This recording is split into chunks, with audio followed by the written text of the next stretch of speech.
할렐루야. 한 주간도 주님의 품 안에서 우리를 품어주시고 그 인도하심에 하나님의 깊으신 사랑을 체험하고 느끼시는 한 주가 되셨으리라 믿습니다. 오늘 본문의 말씀 다시 한번 읽겠습니다. 오늘 말씀은 사사기 6장 15절로 18절 말씀입니다. 그러나 기드온이 그에게 대답하되 오 주여, 내가 무엇으로 이스라엘을 구원하리이까? 보소서, 나의 집은 므낫세 중에 극히 약하고 나는 내 아버지 집에서 가장 작은 자이니이다 하니, 여호와께서 그에게 이르시되 내가 반드시 너와 함께 하리니 내가 미디안 사람 치기를 한 사람을 치듯 하리라 하시니라. 기드온이 그에게 대답하되 만일 내가 주께 은혜를 얻어싸우면 나와 말씀하신 이가 주 되시는 표징을 내게 보이소서. 내가 예물을 가지고 다시 주께로 와서 그것을 주 앞에 드리기까지 이곳을 떠나지 마시기를 원하나이다 하니, 그가 이르되 내가 너 돌아올 때까지 머무르리라 하니라. 아멘. 오늘 말씀은 기드온 이야기입니다. 기드온이 하나님의 사사로 부름을 받고, 기드온이 자신의 형편, 자신의 모습을 하나님께 고백하며 나는 부족합니다 라고 고백하는 그런 말씀이에요. 오늘 본문은 하나님께서 미디안의 압제를 통해서 억압받고 고통받는 이스라엘 백성들의 목소리를 다시 한번 들으십니다.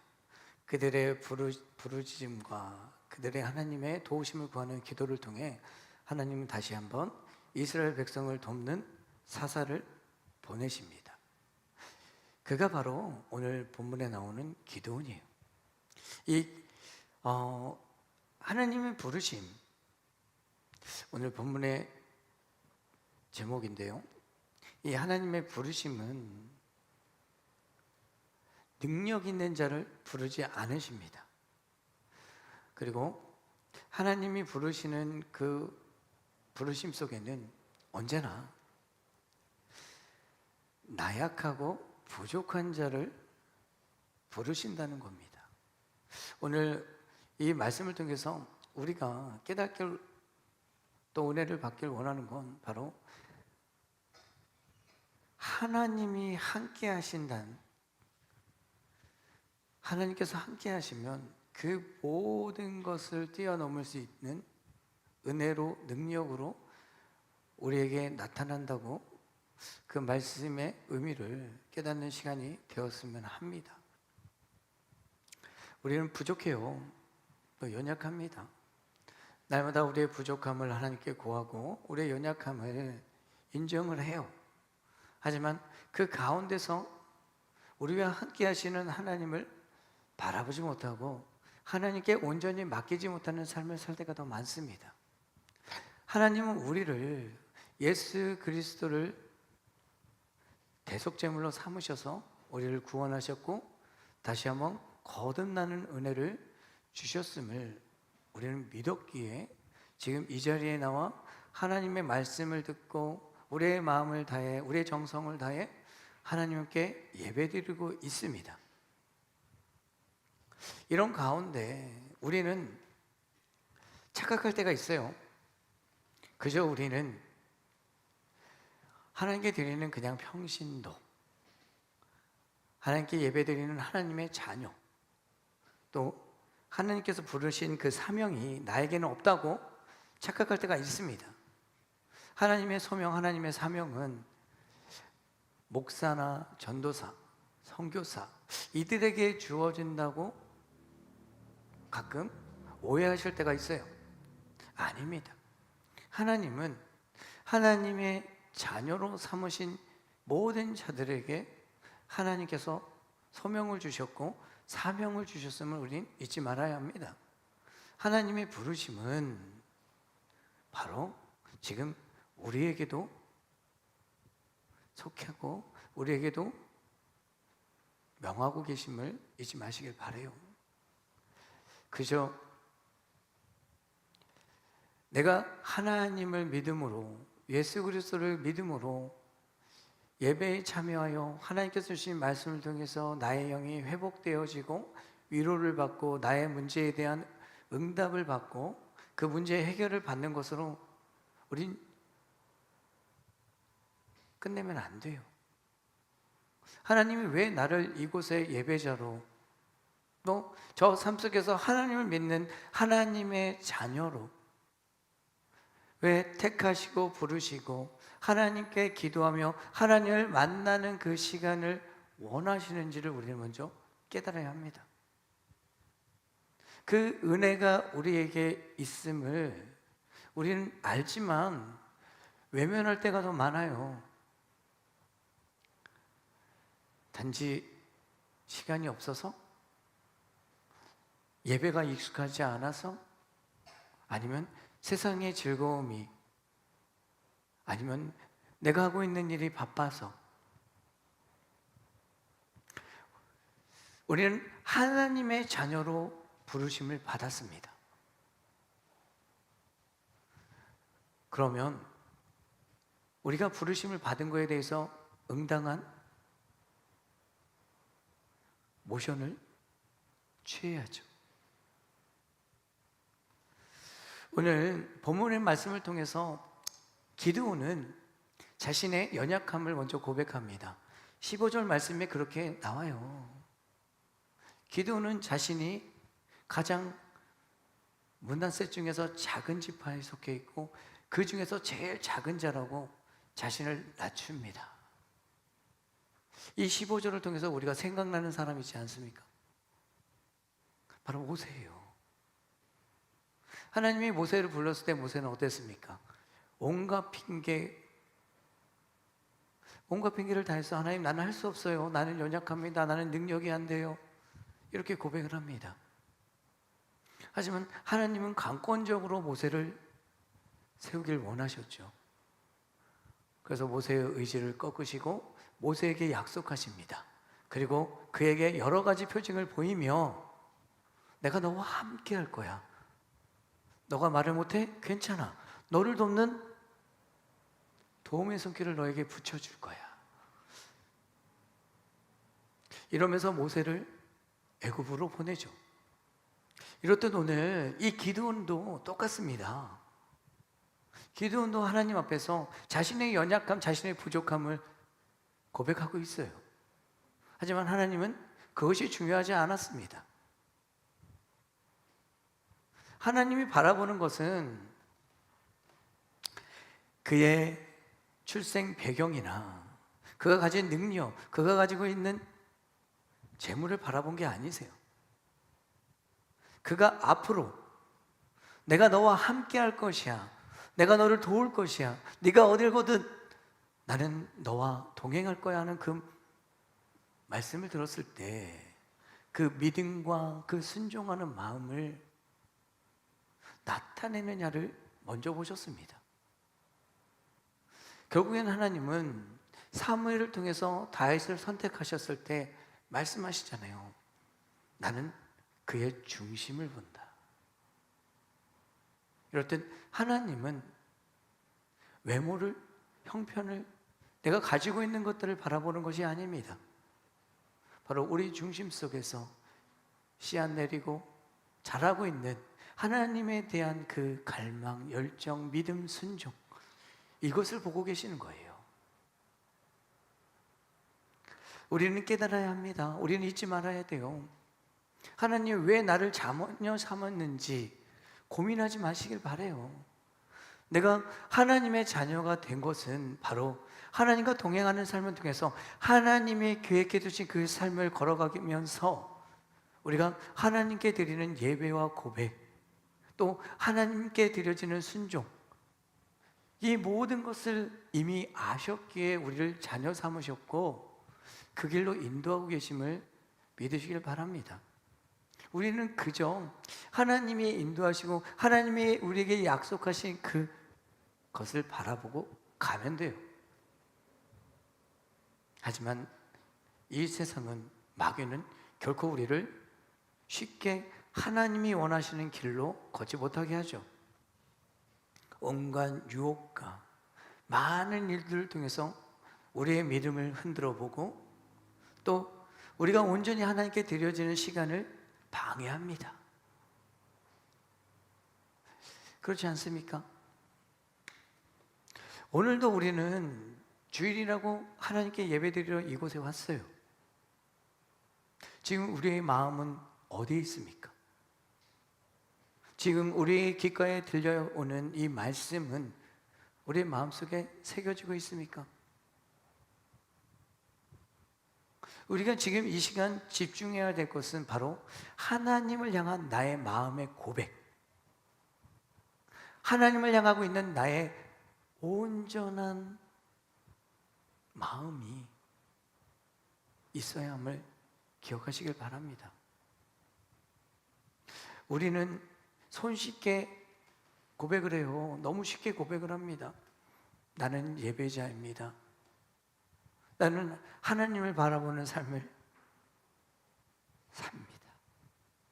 하지만 이런 고백을 통해서 우리의 헛된 꿈을 꾸고 있지는 않습니까? 정말 나는 예배자의 모습으로, 하나님이 원하시는 예배자의 모습으로 서 계십니까? 하나님은 기드온을 부르셨을 때 기드온은 자신의 처지와 자신이 능력에 대해서 말하지만 하나님은 그렇지 않으셨어요. 그의 중심을 보셨고 앞으로 일어날 일에 대해서 그의 순종을 보셨습니다. 그러기에 하나님은 16절 말씀을 통해서 말씀하고 계시잖아요.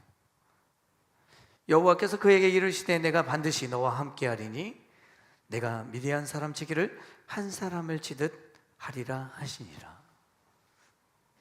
하나님께서 왜 기드온에게 이 말씀을 하셨을까요? 그의 연약함을 고백할 때 하나님은 그가 강건해지고 단단해지기를 원하셨습니다. 그리고 하나님을 바라보고 하나님에 대한 믿음과 확신을 갖기를 원하셨습니다. 그래서 이렇게 말씀하셨어요.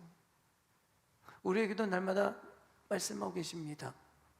우리의 귀를 열어야 돼요. 우리의 마음을 열어야 됩니다. 하나님은 수없이 우리에게 말씀하고 계십니다. 지금도 우리에게 말씀하고 계세요. 네가 어딜 가든 나는 너와 함께하리라. 하지만 우리는 어떻습니까? 어디를 가든 하나님은 없어요. 이스라엘 백성들이 바벨론으로 포로로 끌려갔을 때 그들의 믿음은 회복되었습니다. 왜? 예루살렘에 있는 하나님을 바라보는 그 갈급함이 있었기 때문에 그들의 믿음은 회복되었어요. 그때 하나님은 선지자를 통해서 이스라엘 백성들에게 말씀하시잖아요. 나는 그곳에 있지 않다. 지금 이곳에 너희와 함께하고 있다. 믿으십니까? 수없이 하나님은 우리에게 말씀하고 계세요. 우리의 연약함도 우리의 부족함도 언제나 주저앉는 우리를 아셨기에 하나님은 우리를 위로하시고 우리에게 새로운 희망과 소망을 갖길 원하셨습니다. 그러기에 우리의 귓가에 하나님은 희망의 메시지를 주고 계세요. 그것이 바로 내가 너희와 함께 한다. 이 말씀이에요. 이 고백을 우리에게 날마다 하고 계심을 믿으시길 바랍니다. 이 말씀이 우리의 귓가에 우리의 마음속에 들리고 새겨지는 은혜를 구하셨으면 좋겠습니다. 하나님은 이 기도문을 통해서 우리에게 말씀하고 계세요. 우리의 형편과 우리의 자신의 모습을 잘 알고 계십니다. 그렇기 때문에 하나님은 우리에게도 말씀하고 계시잖아요. 내가 너와 함께 하리라. 두려워 마십시오. 주저앉고 힘들지라도 하나님은 언제나 우리에게 동일한 말씀으로 우리에게 힘을 주고 계십니다.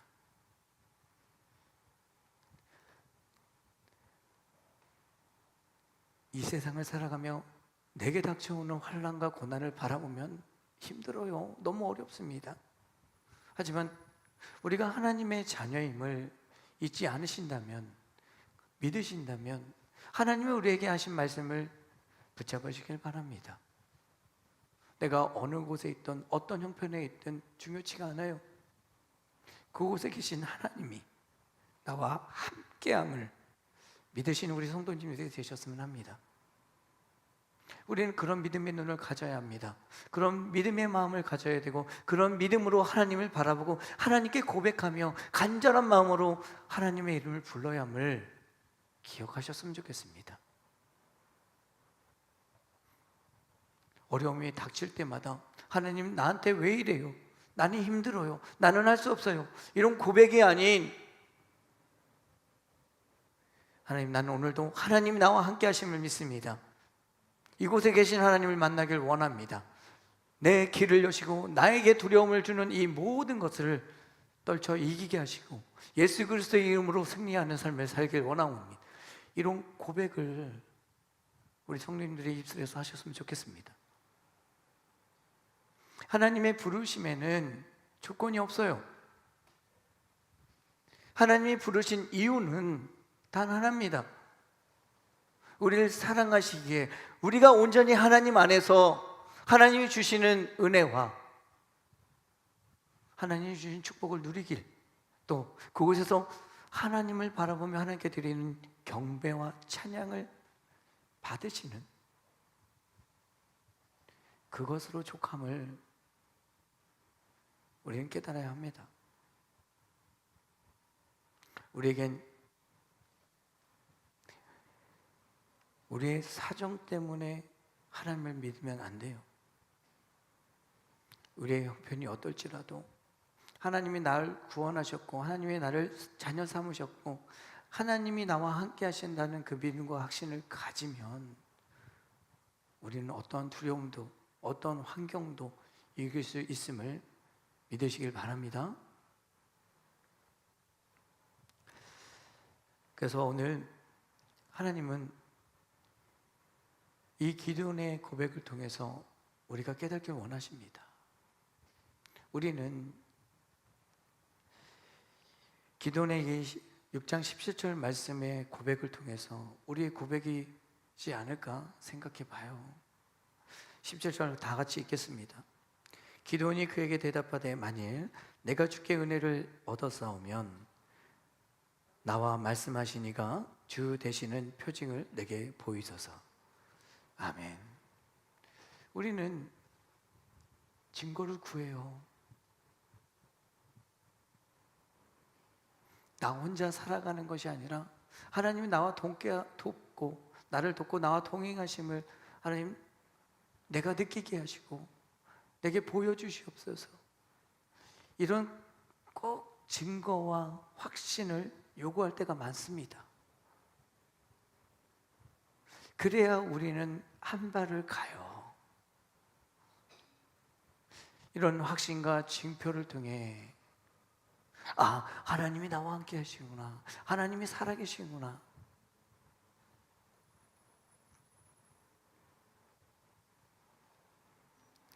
하나님은 우리에게 이미 많은 증거를 보이셨고 징표를 남기셨습니다. 그렇지 않습니까? 우리에게 주신 생명의 말씀을 통해서 수없이 많은 인물들의 고백과 그들의 삶을 통해서 우리에게 보여주고 계세요. 이미 우리에게 그들과 같은 믿음, 그들과 같은 신앙을 가지면 그들에게 주어진 축복과 은혜를 우리에게도 주시겠다고 이미 약속하셨고 우리에게 보여주고 계십니다.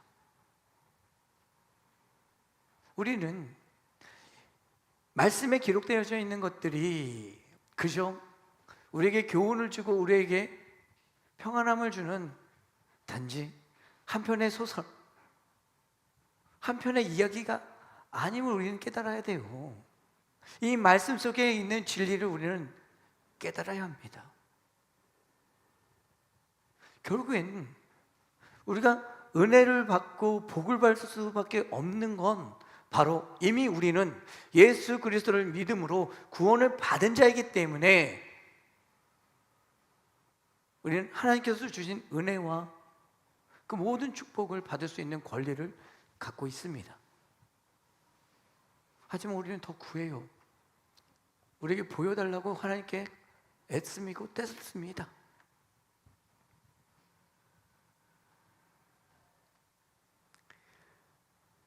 하나님은 언제나 우리 편임을 잊지 마시길 바랍니다. 우리 입장에서 언제나 생각하시고 배려하시며 인내하시고 기다리심을 기억하셨으면 좋겠어요. 자, 그 고백을 우리에게 하시잖아요. 18절 말씀 볼까요? 내가 예물을 가지고 다시 주께로 와서 그것을 주 앞에 드리기까지 이곳을 떠나지 마시기를 원하나이다 하니 그가 이르되 내가 너 돌아올 때까지 머무르리라 하시니.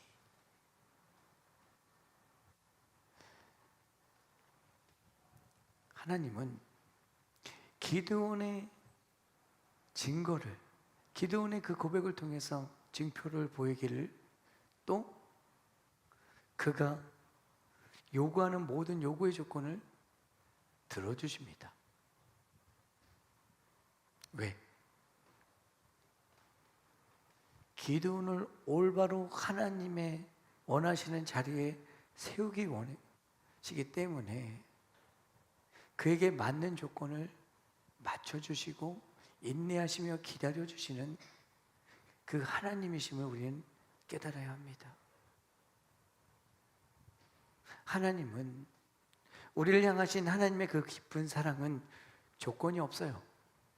언제나 우리 입장에서 우리에게 어떻게 하든 우리를 편하게, 우리가 하나님의 안에서 거할 수 있는 모든 환경들을 만들어 주시기 위해 애쓰시는 분이심을 우리는 알아야 합니다. 우리는 그렇지 않잖아요. 우리는 나만 바라봐요. 내가 어떤 형편에 있는지가 중요합니다. 이스라엘 백성들이 출애굽하고 그 1세대가 왜 가나안 땅으로 들어가지 못했어요? 그들은 오직 그들 입장에서만 생각했어요.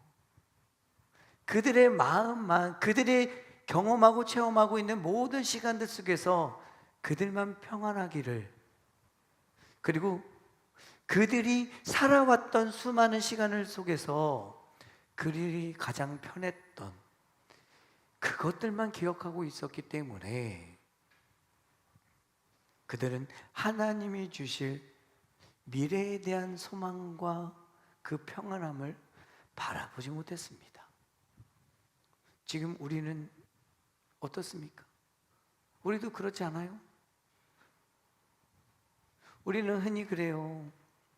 우리가 살아왔던 그런 환경과 시간들 통해서 우리는 많은 것을 체험하고 많은 것을 경험하면서 지금의 나의 모습으로 세워져 있다고 고백을 해요. 하지만 우리의 자녀들의 삶을 보면 답답하죠. 왜? 너무 다르기 때문에. 그렇지 않습니까? 우리 세대와 우리 아이들의 세대, 생각하는 게 다르고 바라보는 관점도 너무 달라요. 왜? 우리는 우리에게 맞는 환경 속에서 자라왔기 때문에 우리는 많은 경험과 체험, 또 부모님들에 대한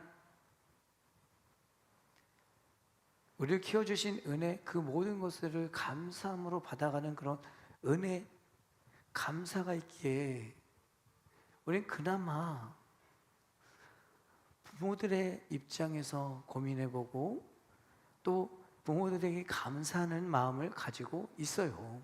물론 원망도 있고 불만도 있죠. 하지만 지금 우리 아이들의 세대는 어려움이 없는 환경 속에서 자라요. 그들이 원하면 원하는 대로 이루어지고, 또 그들이 하고자 하는 거에 대해서 어떻게든 하려고, 그러다 보니 또 학교에서 가르치는 모든 과정 속에서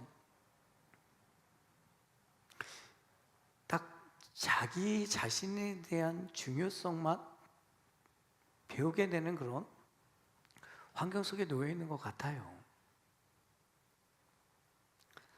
우리가 아이들을 보면 어떻습니까? 좀 답답하죠. 안타깝기도 하고, 그렇다고 뭐 우리가 자라왔던 것처럼 매를 들 수도 없고 혼낼 수도 없어요.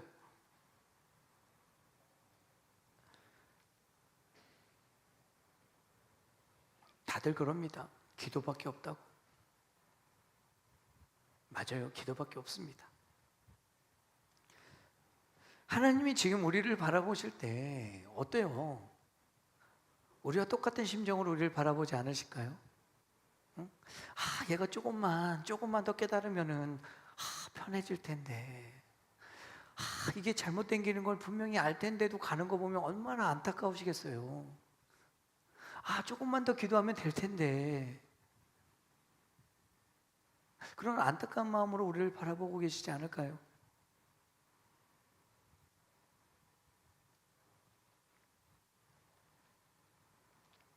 우리는 깨달아야 합니다. 우리는 알아야 돼요.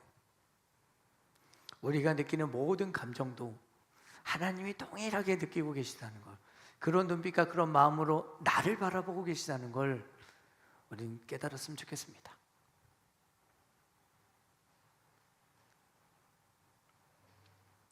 결국엔 18절 말씀을 통해서 하나님은 기드온에게 믿음과 확신을 주십니다.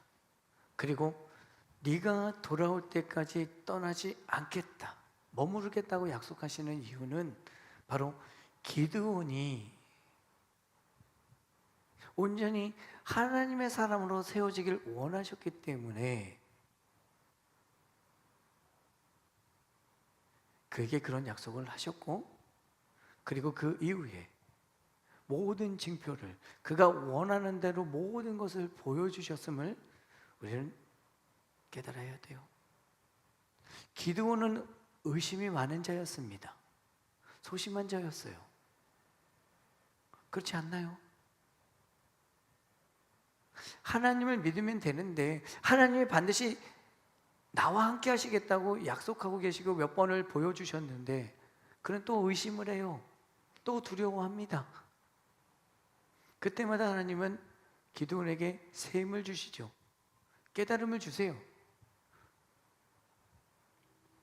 그리고 하나님이 원하시는 그 뜻을 이루는 데까지 이끄십니다. 하나님의 부르심은 이렇습니다. 하나님의 부르심은 우리의 환경과 조건을 바라보시는 것이 아니라 우리가 하나님이 뜻하시고 원하시는 그 자리까지 가기까지 우리의 마음, 우리의 순종, 그것을 보시는 거예요.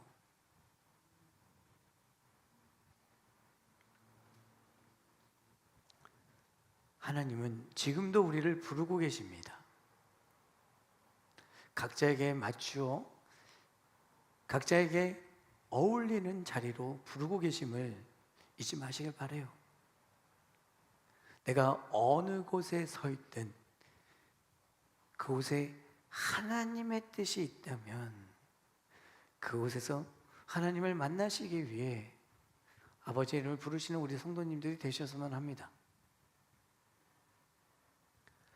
하나님은 기드온을 부르며 기드온을 사용하시고 이스라엘을 구원하는 사사로 세우시기 위해 이 과정들을 거쳐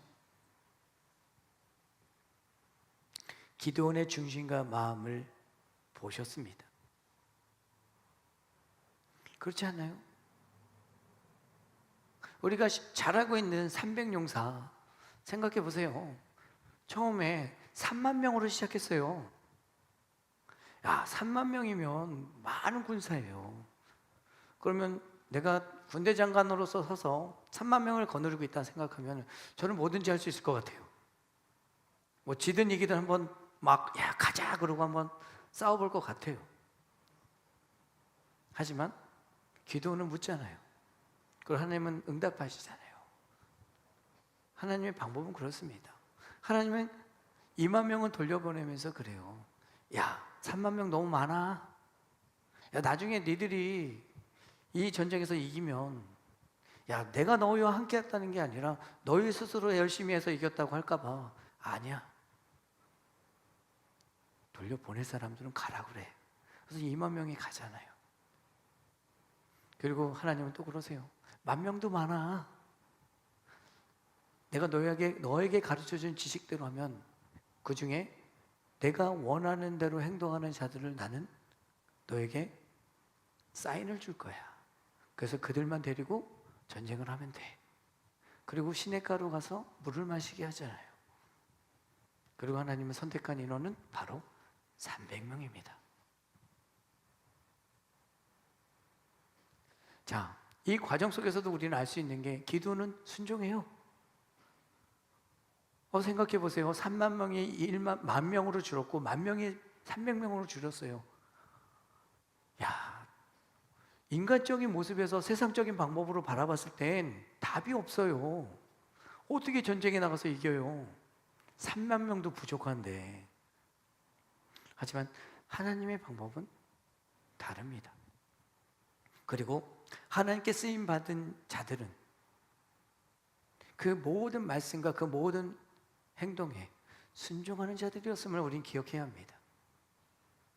하나님은 우리에게 어떤 상황 속에 놓이든 하나님의 말씀에 순종할 수 있는 믿음을 구하십니다. 우리는 그런 믿음을 갖기 위해서 노력해야 돼요. 내 믿음이 거기까지 안 갈지라도, 부족할지라도 우리는 하나님께 기도해야죠. 물어야죠. 하나님의 방법을 구하는 자들이 되셔야 합니다. 왜?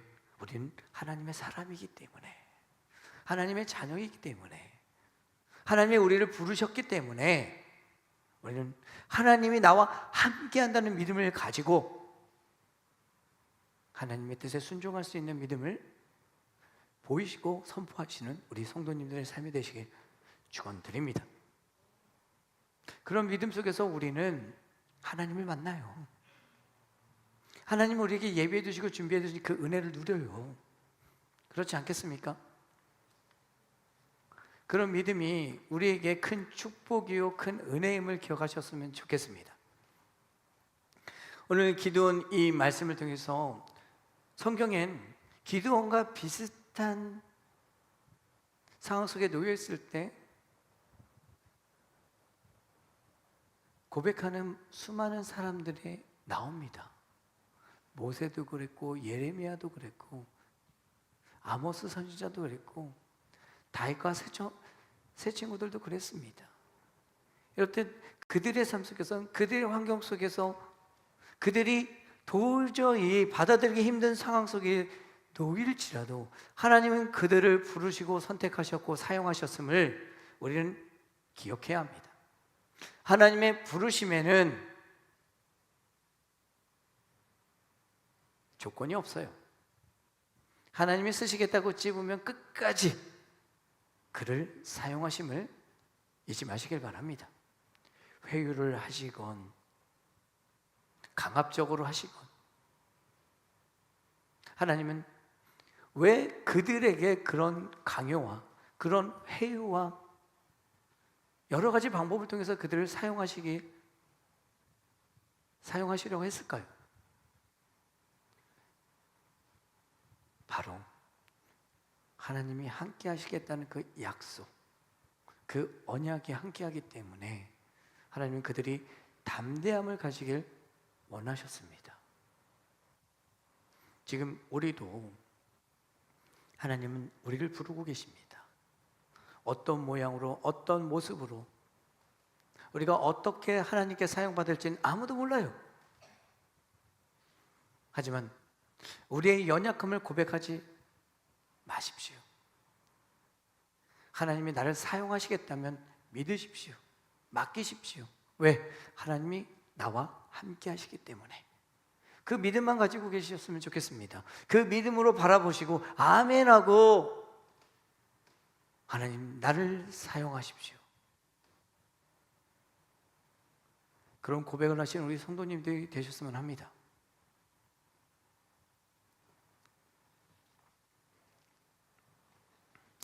결론을 맺겠습니다. 기도는 스스로 하나님을 찾아간 것이 아니에요. 하나님은 당신의 사자를 보내어 기드온을 불렀습니다. 그리고 기드온의 그 연약함과 부족함을 아셨지만 하나님은 그가 원하는 그 모든 것을 들어주셨어요. 그렇듯 하나님은 한번 사용하시고자 하는 모든 여건이나 환경이나 사람이나 포기하지 않으십니다.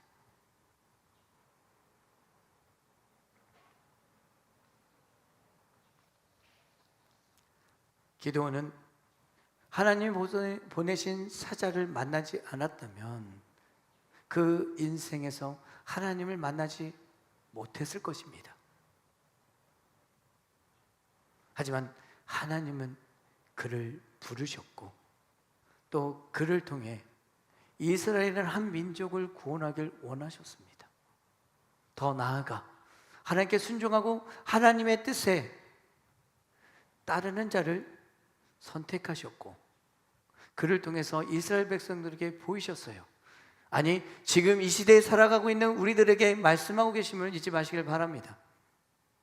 우리가 어딜 가든 무슨 생각을 하든 어떤 상황에 놓이든 하나님은 우리와 함께 하신다는 것. 그것이 바로 하나님이 선택한 자들에게 주어진 은혜요 축복임을 기억하셨으면 좋겠습니다. 잊지 마세요. 그리고 두려워하지 마십시오. 하나님은 우리와 함께 하십니다.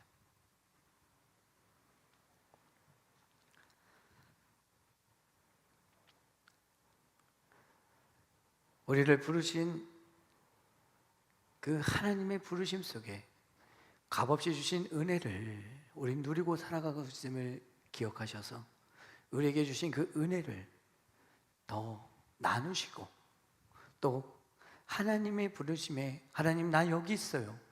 내가 무엇을 하리까 하는 고백 속에서 하나님과 동행하심을 구하시는 우리 성도님들의 삶이 되시길 축원드립니다.